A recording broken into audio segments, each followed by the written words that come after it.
Baik,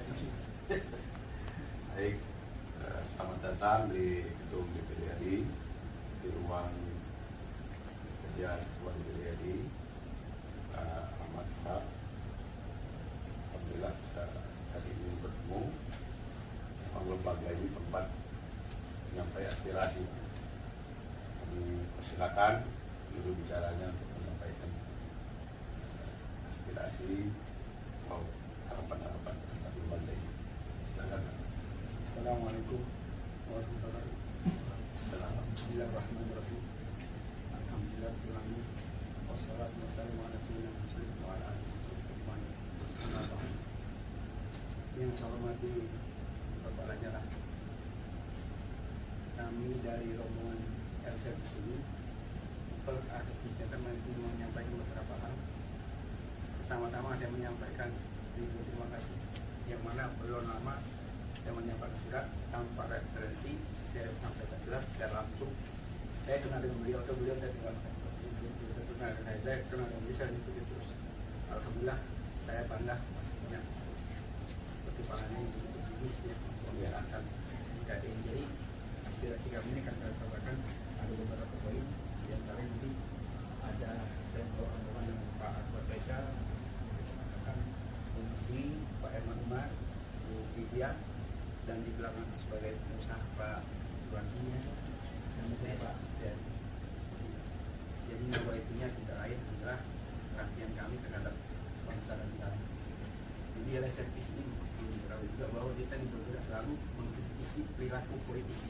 Jadi setiap 5 tahun kita ada hajat mendukung presiden setiap 5 tahun.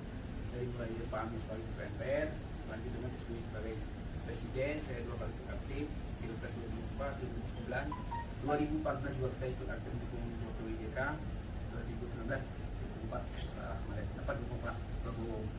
Nah di 2024 ini kami berharap dengan segala yang kami punya ini untuk memberdayai bagaimana caranya kami ingin berembuk ya, ingin berembuk menyimpang pemikiran dengan Pak Ketua DPD agar DPD ini biar punya peranan yang lebih besar ya. Maka di antara poin yang kami akan sampaikan bagaimana caranya DPD ini menjadi sebagai mahkamah kehormatan yang dibentuk oleh DPD selevel MK dan Kamagem. Karena kalau kita sekarang ini perilaku yang mengkritik itu cepat, tapi kalau kelompok yang menghina, kelompok-kelompok yang tidak punya kekuasaan itu berputar-putar aja Pak, jadi nggak jelas gitu, sehingga tidak ada kepercayaan terhadap hukum.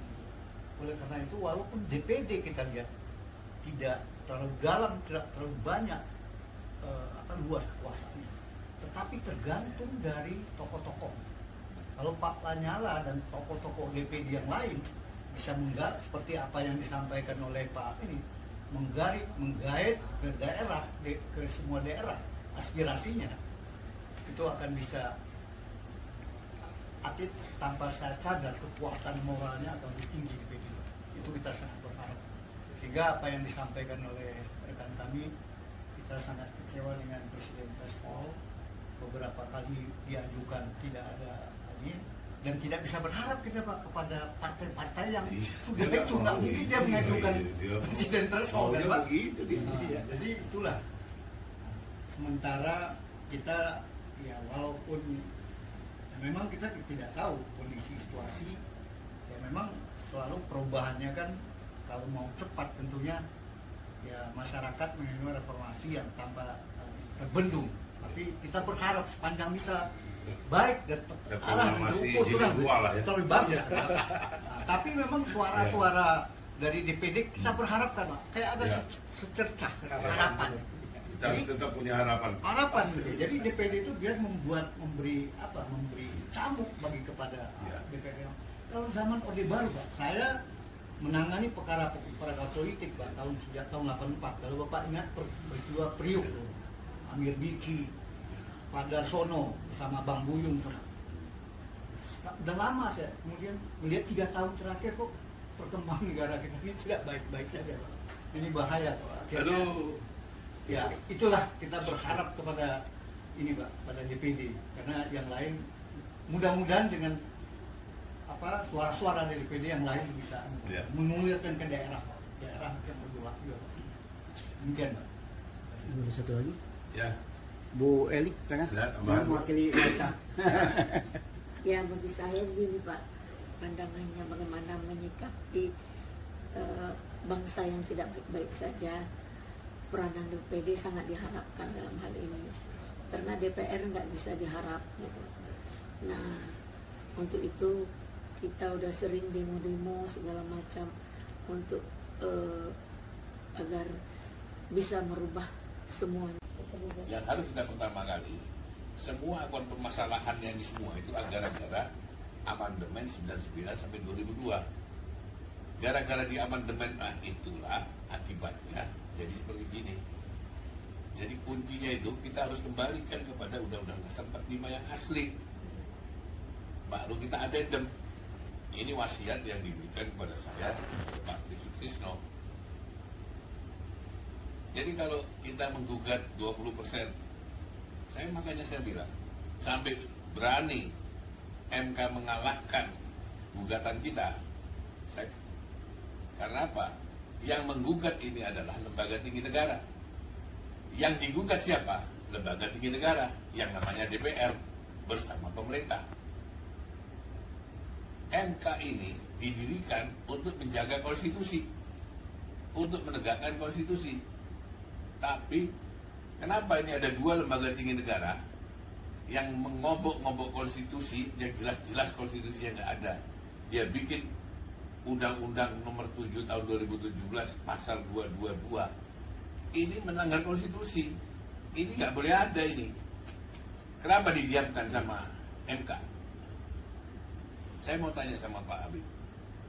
Kalau presiden melanggar konstitusi, apa sanksinya? Ya di impeach. Bisa di-impeach kan? Ya. Nah ini sudah melanggar kok. Bisa nggak di-impeach? Bisa. Iya kan? Kenapa nggak ada yang berani ngomong? Ayo, saya mau tanya. Advokat. Advokat ngerti masalah. Kenapa nggak ada yang berani ngomong? Katanya infonya undang-undang udah dirubah Pak, udah nggak bisa ada impeach lagi ya, yang saya ikutin. Jadi tetap pokoknya yang namanya presiden dia melanggar konstitusi dia bisa diimpeach. Cuman caranya, Iya. kan saya bilang caranya itu dibawa ke DPR. DPR digodok, baru dibawa ke MK. Di MK menyetujui, baru dibawa ke sidang istimewa. Dipersulit kan? Nggak gampang ini. ya DPR itu pegang mereka Pak. Iya, memang mereka berkomplot. Solusinya apa? Dia jaga daerahnya masing-masing. Nah ini tidak mungkin kalau saya. Saya sudah membukakan jalan, saya sudah edukasi rakyat. Harusnya kan ngerti. Loh, jelas-jelas mau melanggar konstitusi. Yang bikin undang-undang ini DPR bersama pemerintah melanggar konstitusi loh ini. Cuman rakyatnya bego. Ya rakyatnya nggak ada yang mau. Kalau dulu Pak ya, kita kan yang melihat peristiwa yang Gus Dur jatuh Pak ya, itu kan mereka begitu mudah ya Pak ya. Sekarang ini sih kita juga turun berapa kali, demo berapa kali, tapi kan kena gebuk nih Pak, sama yang meninggal banyak yang permasalahan tersendiri Pak. Yang kita harapkan memang dari daerah dulu Pak, daerah baru Jakarta, semuanya Jakarta terus putusan. Ini ada jadi ngumpul sini Pak semua. Kita kan ketemu di Indosat mereka itu, jadi mereka nggak kenal kita gitu, mereka ajar aja, ini yang jadi masalah. Ya, tapi kalau kita bikin ribut yang dikirim ke sini kan, dia jaga daerahnya masing-masing. Nah ini tidak mungkin kalau saya. Saya sudah membukakan jalan, saya sudah edukasi rakyat. Harusnya kan ngerti. Loh, jelas-jelas mau melanggar konstitusi.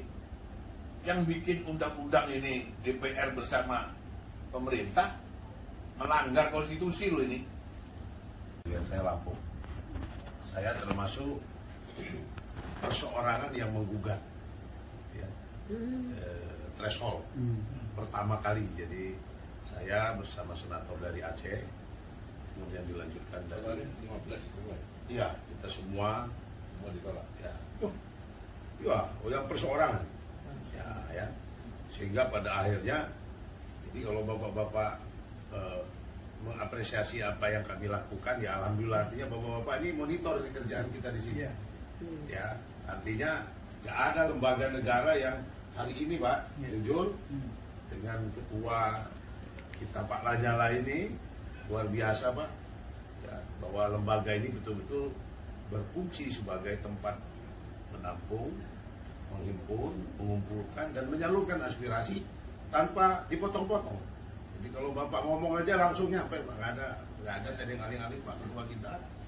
Dan disitulah membuat keberanian kami juga selaku orang-orang yang diutus oleh daerah, ya, karena apa yang diperjuangkan oleh Pak Ketua dan kami semua itu hanya meluruskan konstitusi yang ada Pak. Yang nggak ada konstitusinya aja orang ngotot gitu. Presiden nggak ada 3 periode ngotot ya, padahal nggak ada di konstitusi.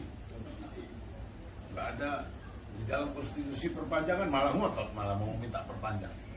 Padahal yang ada di dalam konstitusi soal threshold tadi yang Bapak katakan tadi, Tidak dibahas. itu nggak ada sama sekali di dalam konstitusi. Mau minta 20% sebelum nggak ada.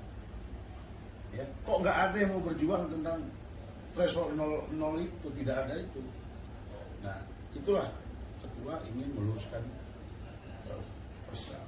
perjalanan bangsa, meluruskan ketatanegaraan kita. Jadi jujur ya kami sudah coba jalankan itu semua. Setelah kita jalankan perseorangan, kita juga ditolak. Akhirnya secara lembaga Pak, bayangkan Pak, ini dibuat kita buat sengketa lembaga di sekarang ya Pak. Jadi bukannya tarung ini perorangan lagi, 136 dan 34 provinsi Pak yang menggugat ini. Karena sudah kita putuskan melalui sidang paripurna dan kita gugat ke Mahkamah Konstitusi secara institusi. Sudah masuk, Oh sudah Pak, sudah langsung ketua yang tapi belum putus ya. belum. Menarik. Nah, jadi oleh karena itu, nah apalagi Bapak tadi adalah advokat, ayo dong. Kita ini sebenarnya ingin sekali Pak tumbuh dari kesadaran masyarakat. Ayo Bu, sini. Ini sebenarnya. Bapak sebelah sini. Oke. Nah, biar berimbang. Ya, sip. Nah. Daerah kanan.